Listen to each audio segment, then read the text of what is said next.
प्रशासन की मिलीभगत से कई गांवों में भूमाफियाओं की टूटी बोलती है। मेजा थाना क्षेत्र के अंतर्गत कई भूमाफिया हैं जिन्होंने सरकारी जमीन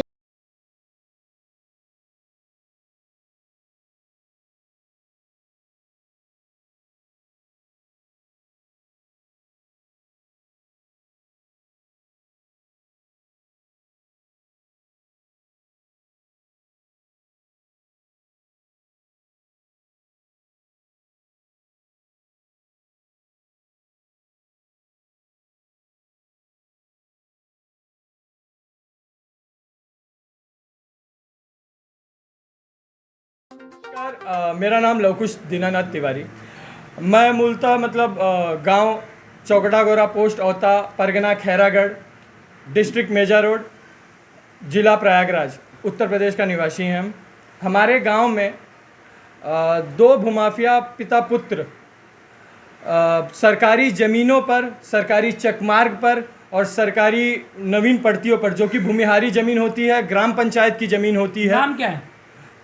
दोनों पिता पुत्र का नाम है हौसला प्रसाद राम शिरोमणि मिश्रा और उनके बेटे संतोष हौसला प्रसाद मिश्रा, जो कि अपने आप को एक वकील बताते हैं, जो कि जाली वकील हैं। अभी तक उनका कोई प्रैक्टिसिंग वकील नहीं है और इसी के दम पे वो अपने कनेक्शंस के बेस पे और अपनी गुंडागर्दी और अपनी धांधली, राजस्व विभाग के धांधली और पुलिस प्रशासन के साथ धांधली के बल पर हमारे गांव में जगह जगह पर जहां जहां उनकी ज़मीन है वहां पर वो सरकारी चकमार्ग, सरकारी ज़मीन और ग्राम पंचायत की ज़मीन पर लगातार कब्जा करते जा रहे हैं।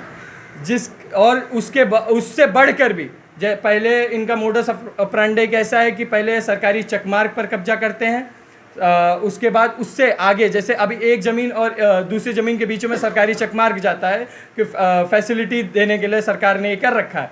पहले चकमार्ग पे कब्जा करेंगे, उसके बाद जिसकी भी गांव में ज़मीन है उस पर कब्जा करेंगे।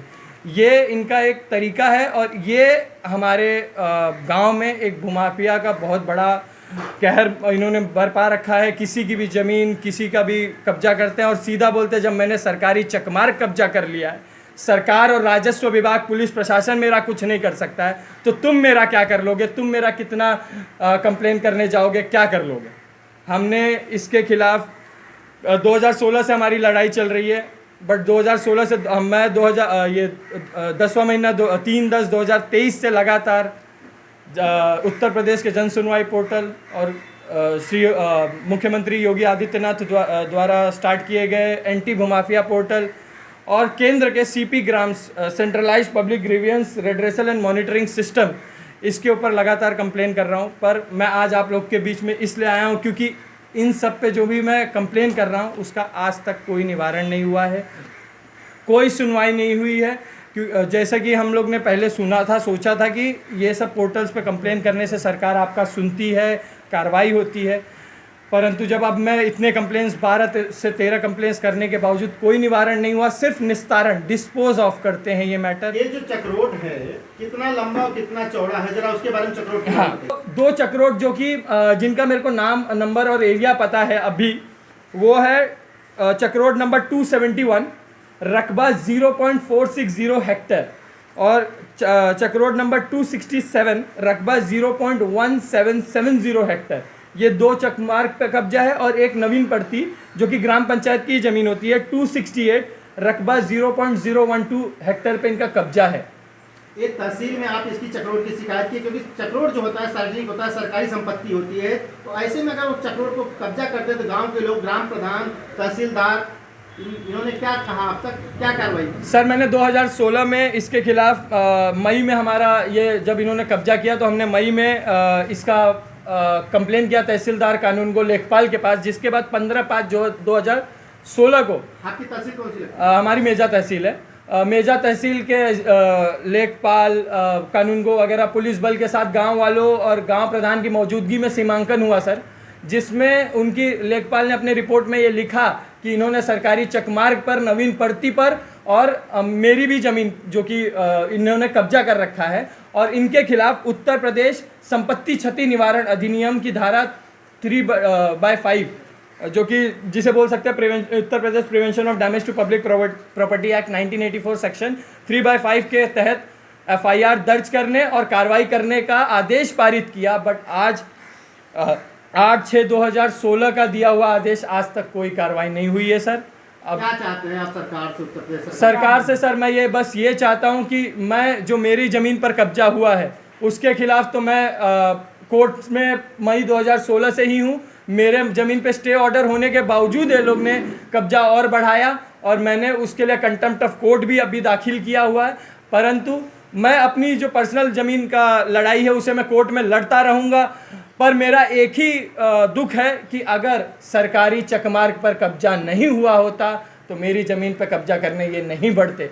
अगर आप सरकारी चकमार्ग पर कब्जा करके आप दूसरे की ज़मीन में मतलब कब्जा करने घुस गए, इसका मतलब सीधा सीधा है कि आपको सरकार और राजस्व विभाग से कोई डर नहीं है, कोई कुछ नहीं है। कि आप बताना चाहता हूं कि देवरिया में 2016 में जो कांड हुआ था जिसमें कि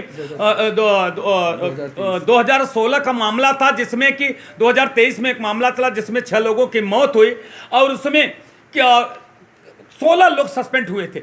मैं यही साथ अगर इसी तरह का निवारण होता है, अगर कायदे से निवारण किया गया होता, कायदे से करो तो आज वहाँ पे मौत। आज इस तरह के मैं आपको कुछ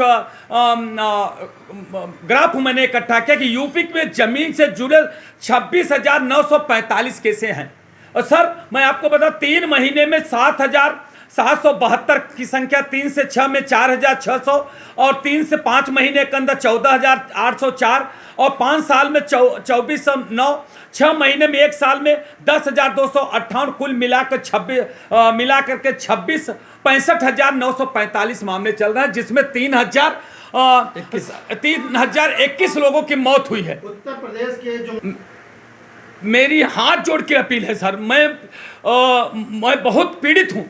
मैं सोचा था कि जिस तरह से आदित्य योगी नाथ के शासन में उत्तर प्रदेश में गुंडा राज खत्म हो गया, गुंडों पे बुलडोजर चलता है, मगर इस तरह से जो राजस्व विभाग के लोग भ्रष्ट अधिकारी मिलके पूरा सिस्टम इनका है, किसी की जमीन अगर करना, हर गांव में एक माफिया पैदा कर दिया ये राजस्व विभाग ने। उनको बाकायदे सिस्टम से उनको बाकायदे तैयारी की जाती है, आप इतने तारीख को इतने दिन में आप जमीन कब्जा करेंगे, उस समय बाकायदे महिलाओं को आगे किया जाता है। और अगर कोई अपनी जमीन को रोकने के लिए कि भाई हमारी जमीन है तो उनके ऊपर बाकायदे एफआईआर मामला दर्ज किया जाता है और छेड़खानी से तरह तरह के आरोप से मामले दर्ज, जिसमें वो लोग पीड़ित हो जाता है। तो भय से आदमी भय हो गया। ये मेरा नहीं कहना है, यहाँ वहाँ जितने वकील, मेरे 3 वकील लड़े, सबकी यही बात है कि हाई कोर्ट, सुप्रीम कोर्ट से लेकर के लोअर कोर्ट तक से ऑर्डर हुआ है, मगर राजस्व विभाग उस पर केवल पैसा किसा है। उस तरह से मेरी एक ही मांग है कि मेरी विनती है कि राजस्व विभाग अपनी जमीन बचाए। और योगी जी से मेरी विनती है कि ऐसे लैंड माफियाओं पे सख्त कानूनी कार्रवाई होनी चाहिए। रही बात मेरी प्रॉपर्टी की, तो हम न्याय के लिए दरवाजा खटखटाएं, हम लड़ाई लड़के उनका अपना न्याय लेंगे। मुख्यमंत्री